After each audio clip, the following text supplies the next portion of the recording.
Hello, and welcome to the Rona Rants. This is podcast number 10, and we got a few topics to talk about today. This might not be the longest podcast. Let's see how far we can go with this, but today is Easter Sunday. I'm sure there's a better name for that, but it's the day when Christ was resurrected, right? When Jesus, our good friend Jesus, was resurrected. And I come from a Catholic family. Portugal in general is a Catholic country, and so Easter is somewhat important. But I personally don't really care much for it. It was never like a big thing. To be honest, like I think most kids, they just see Easter as this time of the year where you meet your family and you just you get these big chocolate eggs, and usually those chocolate eggs are Kinder Surprise, unless you're American, because the poor Americans don't have Kinder Surprise. It's actually it's not legal to sell them there. Why? Because I guess they somehow cannot teach their kids that you're not supposed to swallow the toys. I don't understand. It's America. But yeah, so usually Easter, what is it for, right? I mean, it's really just to meet your family, eat a lot, and have some chocolate eggs. And this year, I didn't spend it with my family presentially because of Corona, but we did have a Skype and we were all talking and it was quite fun. Unfortunately, I wanted to buy a bunch of different Easter eggs and do a review on them, but they had sold out in my local supermarket because I live in like the fucking village of Berlin. I'm not close to the center at all, and I bought free Kinder Surprise small eggs, which were okay. But to be honest, I have to rant about the toys in the Kinder Surprise. Yeah, I'm 27 and I still care about the toys. No, I mean, like the toys inside the eggs suck. They ruin them. In the past, I remember like they were always at least a little bit fun, or they were interesting. The toys that came with Kinder Surprise, and they're really random. You had like different series of toys and I don't know. I think I remember they were more fun than what they are right now. Like now, I got three things. I got two stupid looking cars that were really easy to put together, and a bird. I got two cars and a bird. That's it. I feel like they stopped putting effort into their toys. Really, like it's such a shame. It's kind of like with the McDonald's Happy Meals. I haven't had a Happy Meal in ages, but from what I remember, like the toys suck now. Or are there even toys? I'm not even sure the Happy Meal still exists, but they suck. Like I remember in the past, people would go out and actively collect these things. Even adults would go to McDonald's and try to get the full collection. They were great. I remember there was once they were giving out these small Sonic the Hedgehog handheld devices, like these really basic ones. And so you had like these racing mini games in these devices. So I think there were like 4 or 5 that you had to collect, and they were all different. And that was really fun to collect. I remember that. And I also remember there were just like you would find toys for upcoming movies that you could collect, and video game collectibles as well. And yeah, it was just great. Back in the day, Happy Meals were fucking great, dude. Like I remember we would ask our parents to ask the employees for the toys that we wanted, and depending on the restaurant, like the place that bought the franchise, right? They would either give to you or not. But yeah, it was good times. So yeah, I think these toys and these collecting things used to be a lot more fun in the past. but whatever. They still exist, and yeah, had to celebrate Easter today through Skype. And so, since it's Easter, I wanted to talk a little bit about Easter because I was curious about Easter. I mean, everyone is always like thinking, why is there an Easter bunny? What does that have to do with Christ, with Jesus, and like, what is the connection here? Why are we eating chocolate eggs and whatever? And I had this question in my mind for so long, but I just never had the patience to look it up. And so I will share it with you guys. So the question, like, why is there an Easter bunny, and where does it come from? So interestingly, I had no idea about this, but it actually explains the name. Easter is a pagan tradition that existed before the Christian times. So it was in Europe. It was like a celebration in Europe called Eostre or something like that. I don't know how it was pronounced, like Eostre or Easter maybe. Maybe it's actually Easter, just with a different spelling. And so what they did was like it was during the spring, they would like celebrate the goddess of dawn and fertility, which is this Eostre. Eostre. And this god or goddess was represented by either an egg or by a hare or rabbit, whatever. So this tradition already existed. And so when Christianity started spreading and it spread around Europe, the missionaries that wanted to spread it thought it would be a better idea to somehow mix like Christian values and things with the local pagan traditions to spread it more.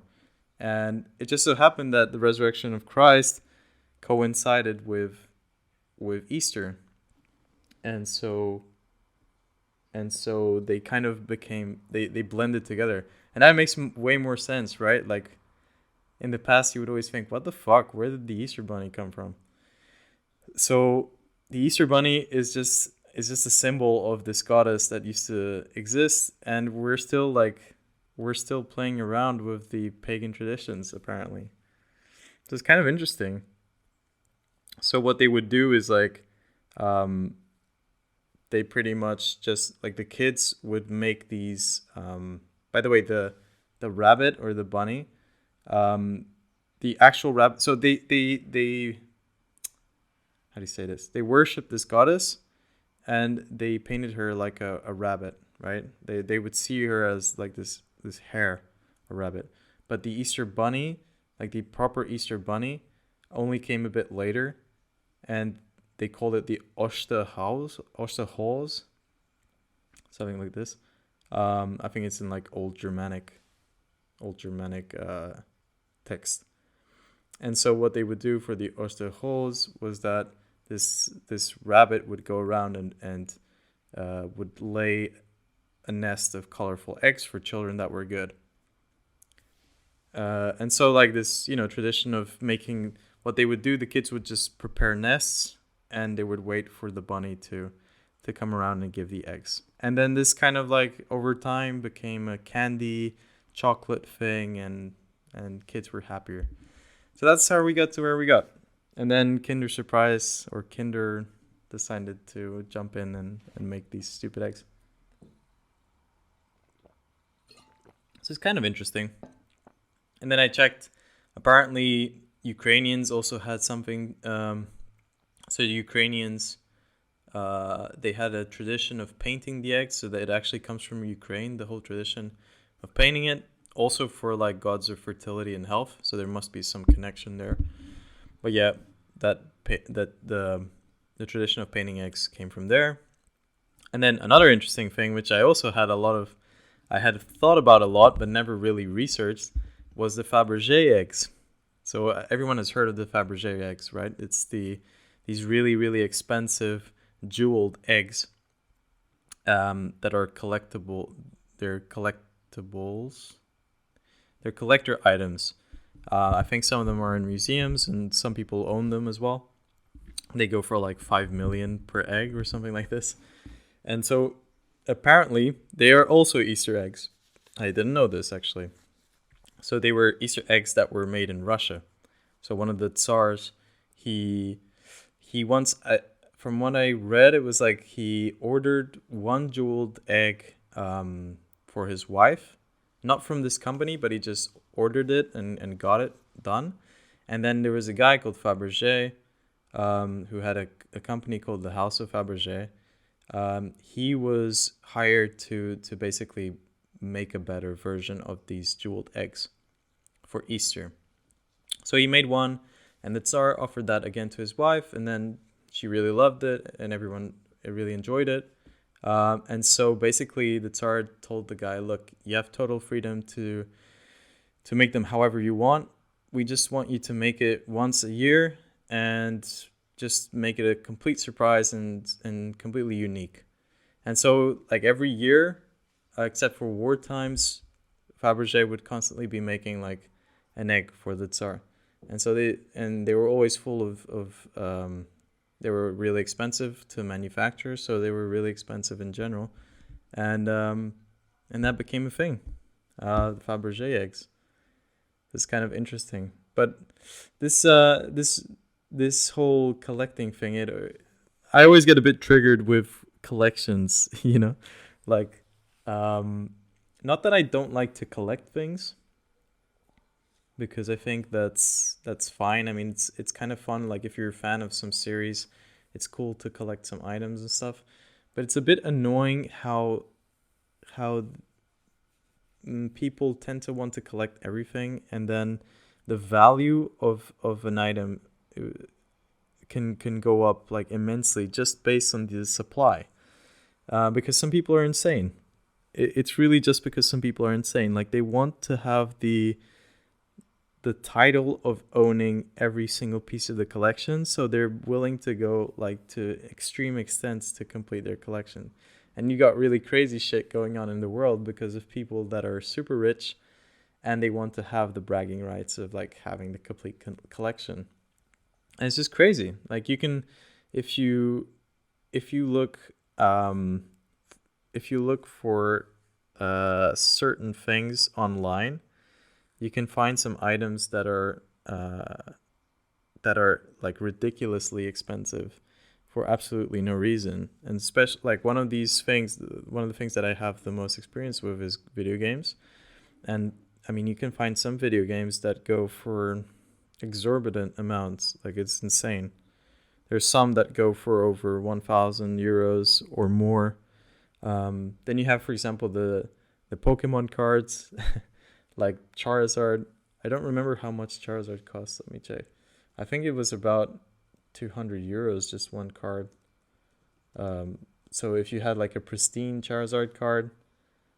Oh no, I'm wrong. It can go up to 2,000 euros. 2,800. If you have like a first edition Charizard mint. It's crazy. Like some people are willing to pay extreme amounts of money just for some items. And the reason is just because they're rare to find, because the companies decided to stop manufacturing it, but they could totally just remanufacture if they wanted to. I'm pretty sure Nintendo or whoever was behind them, they could have just started redoing them, and then they would lose all their value. Like it's so subjective. It's really dumb. And at the same time, like it's not just about the supply. It depends, because some things have really low supply and people just don't want to collect them. So what makes something valuable? I don't know. It's completely random. I get triggered mostly because, there are some really illegal things that go on with this obsession for collecting things. But at the same time, maybe if I had the same amount of money and power, I maybe would have done the same. I'm not sure. Maybe we're all terrible people. Nah. I think it's fine to collect things as long as you don't obsess over it.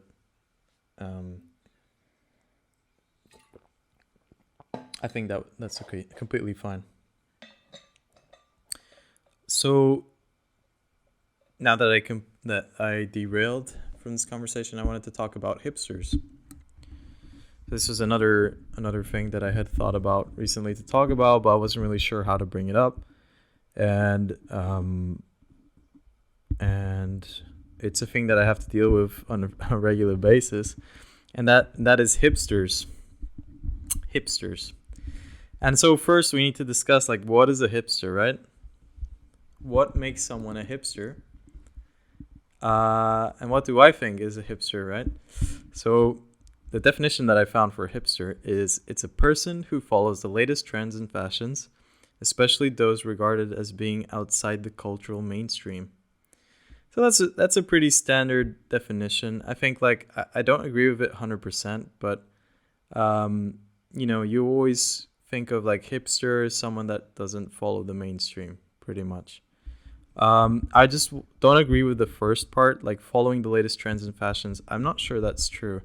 I think, like, they create their own things to actively go for because they don't want to follow the mainstream. So my definition of a hipster is someone who is terrified of the mainstream and they actively pursue things outside of the mainstream as if they were fashion so that they can be doing something unique or special or different.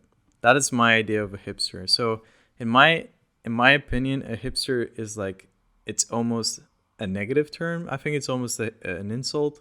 It didn't used to be, but I feel like nowadays is kind of an insult. Like, it's like a light insult.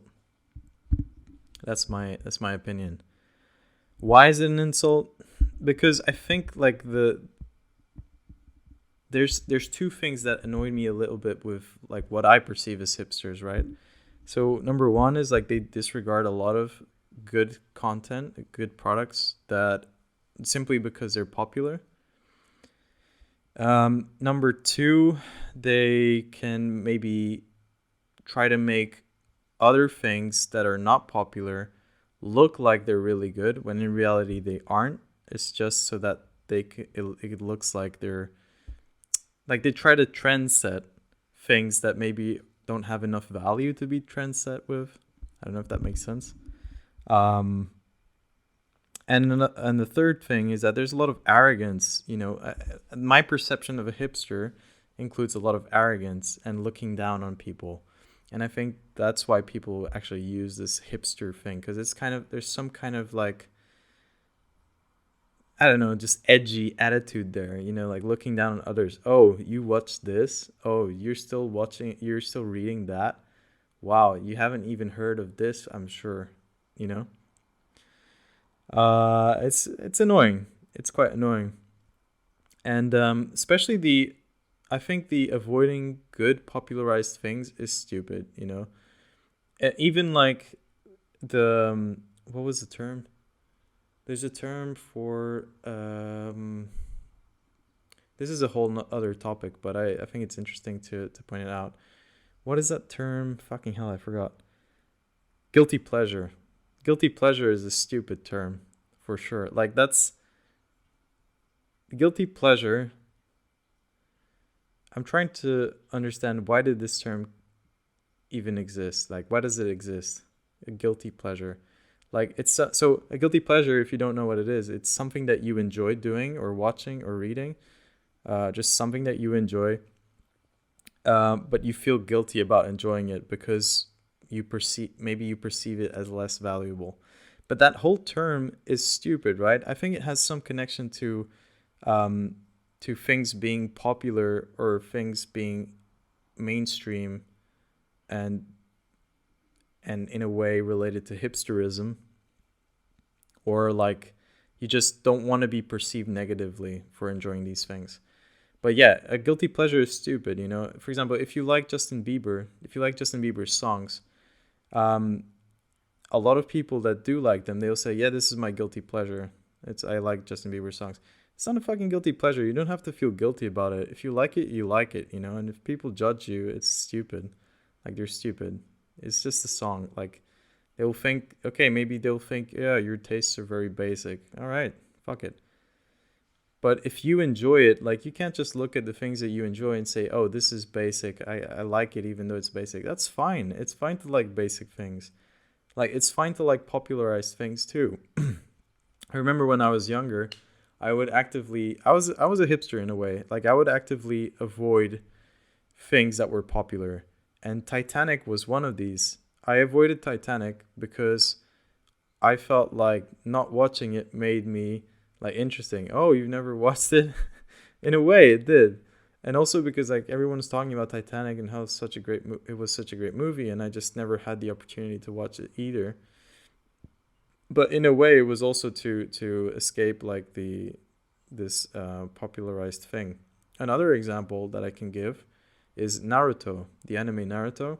So I started watching anime quite early. Like besides Dragon Ball, I mean like by myself, I picked it up quite early when I was growing up, and I started watching Bleach, which was another anime at the time, and and a few others.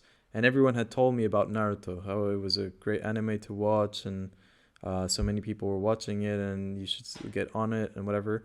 And I remember I avoided it for a really long time, like for at least 2 years, like on purpose, because everyone was watching it, and I felt like it was it was too mainstream. You know, I didn't want to. There were people that I didn't like that were watching it and enjoying it, so I felt like, oh, this sucks. You know, and it's happened a few other times, and then I regretted it because when I actually ended up watching it, I loved it. And this has happened quite a few other times as well. Um, so yeah, just in general, avoiding popularized things just because they're popular is dumb. Like you should give things a try if you can. Like in general, you should give things a try. You never know. You might enjoy it. You know, if people are so many people are enjoying it, yeah, a lot of popularized things are trash. Sure, but there are going to be things that are nice as well, and you should give it a try. Just don't avoid them just because they're popular, you know? Same thing for restaurants and other places. Like you don't need to actively try to find the hidden gem, because that's another thing, right? Like I think a reason why some people are kind of hipster in a way is because they want to go out and get that feeling of finding a hidden gem. So they want to look through the disregarded things and look for something that is amazing, that's like among the trash or like the rejected ones, you know. And that's kind of cool. I mean, that's fine. I appreciate that, but I feel like a lot of being a hipster is this obsession with trying to find something great among things that are maybe not so great, or you know, not as commonly liked. Let's put it like this.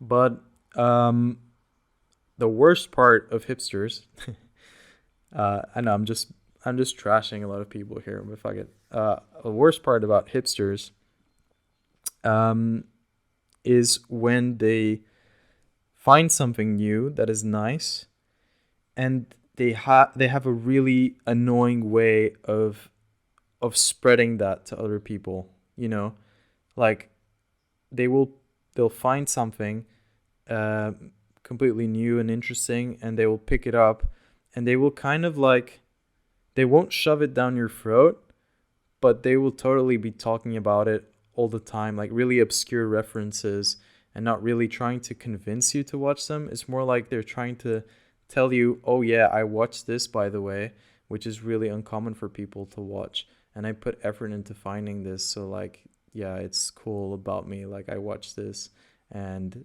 I'm uncommon as a person, you know? That's kind of the feeling that people get. And it's so stupid as well. Like, why are you doing it? Are you trying to brag about your finding skills? Like, that you're good at finding things? Or, you know, maybe, yeah, that's one thing. Then another thing, which is a bit more um, iffy, let's put it like that. It's when, for example, Game of Thrones, right? People used to read the books before they became popularized. And so it happened a lot that the series of Game of Thrones, which is the Song of Ice and Fire, right? Uh, that when that became popular,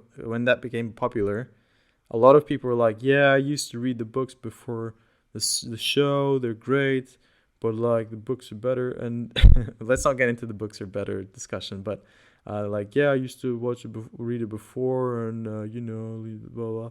Like, why do you have the need to tell people this? Is it because there was more value to watching something that no one knew anything about? Like you had more value when you were watching it back then, and now like you feel like your efforts were discredited by this wave of like popularism. I'm trying to understand it myself because I'm not perfect, you know. I also have felt like this in the past. There were times where I would pick up a show or a book and start watching it early when no one was watching it, and I would tell people about it and they would kind of disregard it. And then when people started watching it, they just completely forgot that you were watching it before and trying to convince people to watch it. And it's like, okay, yeah, fuck it. It's frustrating. I get that part. So that part of being a hipster, and feeling like the injustice, I can kind of understand. But in general, the kind of like looking down on others slash trying to show off what you have found is super annoying as a behavior. And I feel that way a lot with general knowledge as well. You know, like it's awesome that people try to become more cultured and learn more and get more interested about the world, and especially when it comes to learning more about other cultures and other traditions. But I feel like there's a lot of international hipsterism, you know, like people will actively look for things in really small countries to kind of show off to other people, like, oh yeah, in Nicaragua, they do it like this, you know, and then they, it's you can feel there's like there's a clear difference between braggers and people that are genuinely interested in other things, and it's the way how they tell or they share the things about the things that they've read about, you know, like the way they share things makes a huge difference. And in my experience, most people that are really into learning more about the world, they tend to be the bragger types. So sometimes you can find people that are genuinely interested, but I feel like a lot of people they read and they want to learn more so they can talk about it more so that they can seem like they're more knowledgeable, you know? It's maybe everyone does this to some extent, but it's frustrating. It's like, so that's the whole reason why you're reading this stuff, or that's the whole reason why you're getting into these topics. You know, it's just to kind of like somehow show off, and it's annoying. So like you see that a lot with people when they're talking about their travels. It's frustrating. But I'm not saying that, like, of course you can be interested in things and share it with your friends, like this is fine, and share it with other people. It's just the way in which you share it, the kind of like, and maybe looking at why you're interested. Are you actually interested, or are you trying to like be special and unique? I don't know. But then this comes back to the last point that I wanted to make on the topic, which is I think everyone is a bit hipster in one way or the other, you know?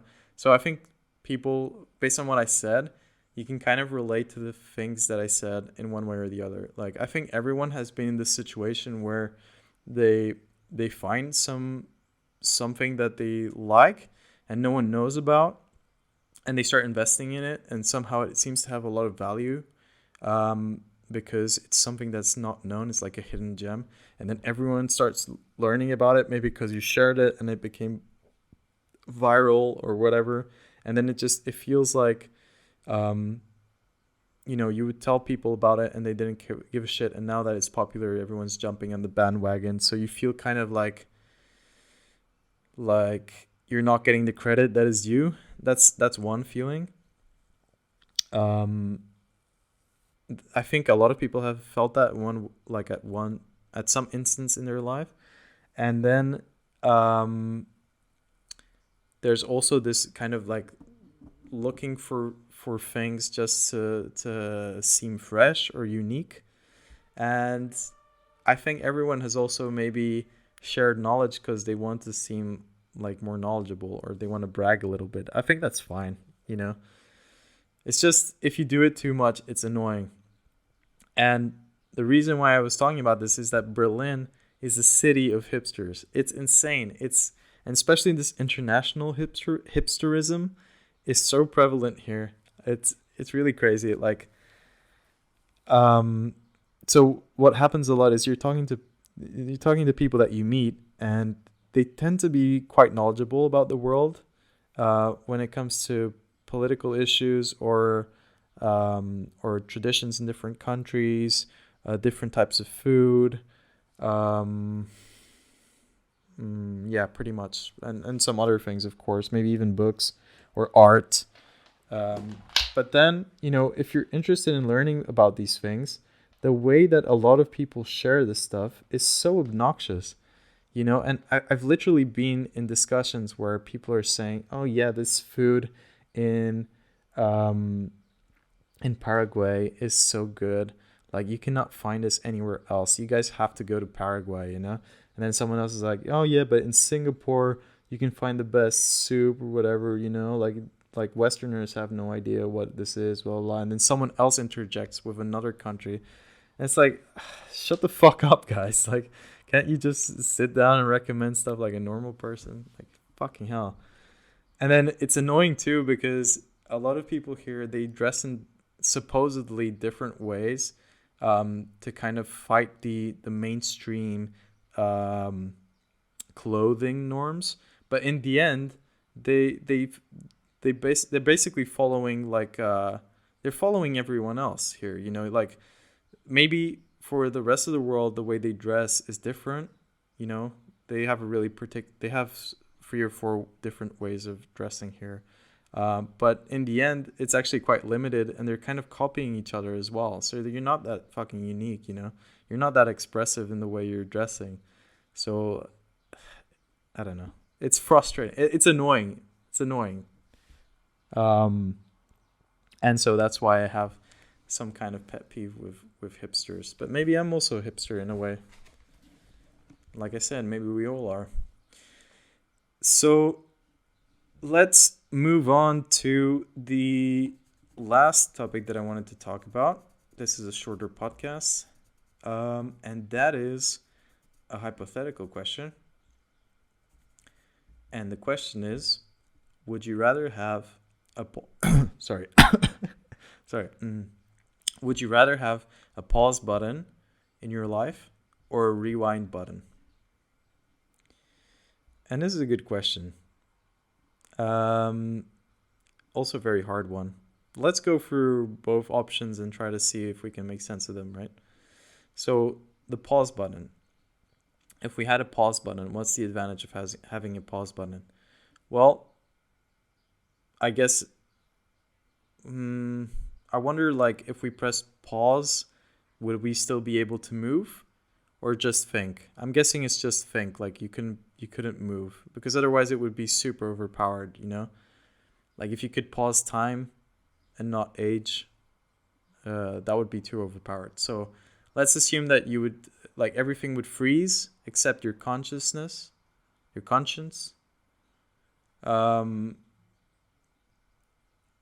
so you could think. You could probably not see things, but you could think. Let's put it like this. You can think, but not see or interact with the outside world. So if there was a pause button, I guess you would have the advantage of just being able to process your thoughts in a calm manner, right? So, for example, if you're playing chess, I don't know shit about chess, but if you're playing some kind of strategy game, you would have time to think about all of your moves. Or if you're in a situation like a high stress situation where you have to think, you would have time to think.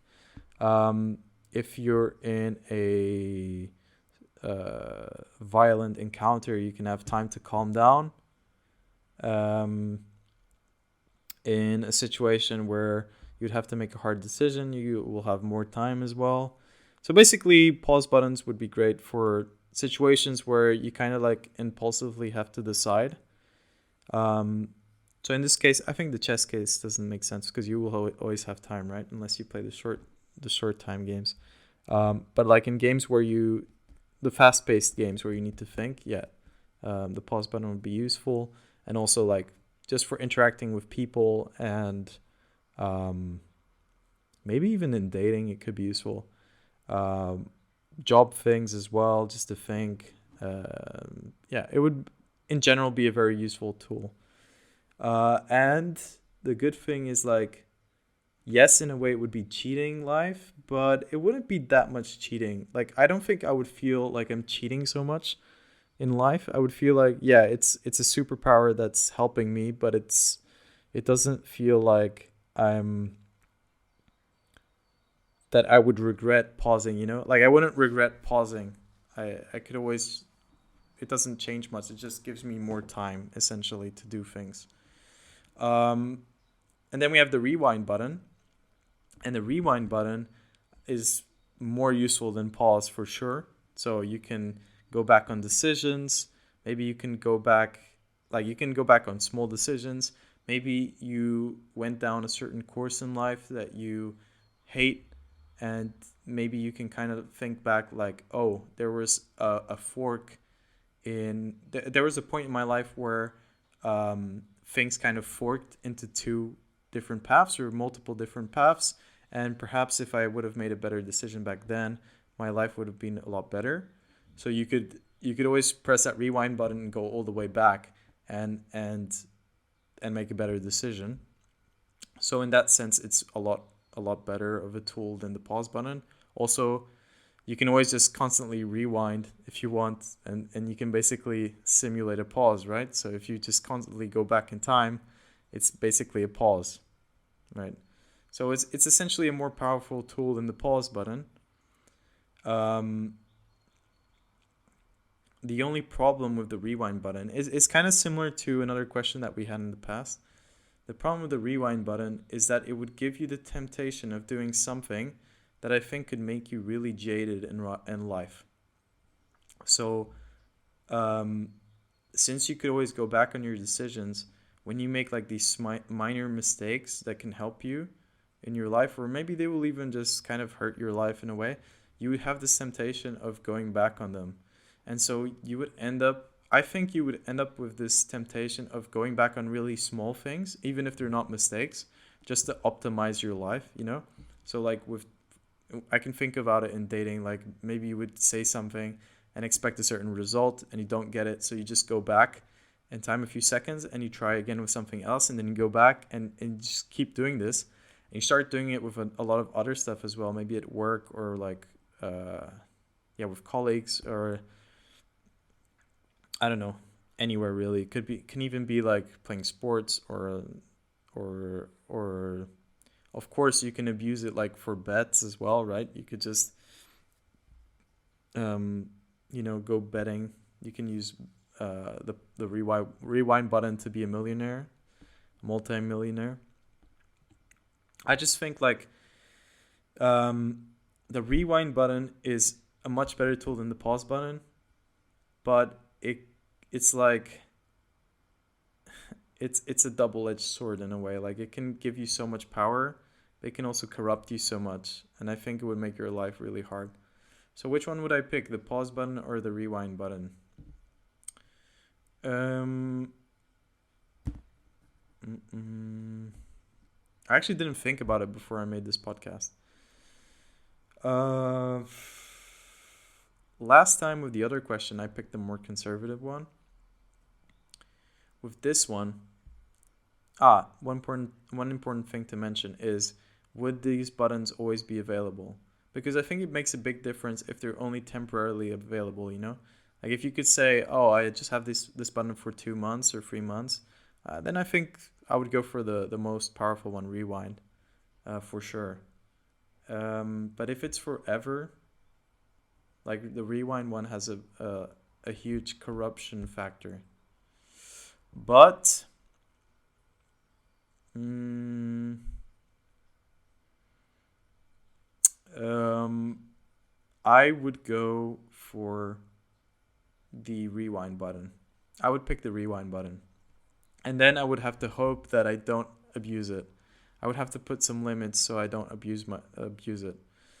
Which kind of goes against the last one, but yeah, I would pick the rewind button because I feel like you can make a, it's basically the pause button but with a lot more functionalities. So you can kind of make it pause in a way if you constantly rewind, and it could really help in a lot of things. Like I could become super rich out of nowhere, and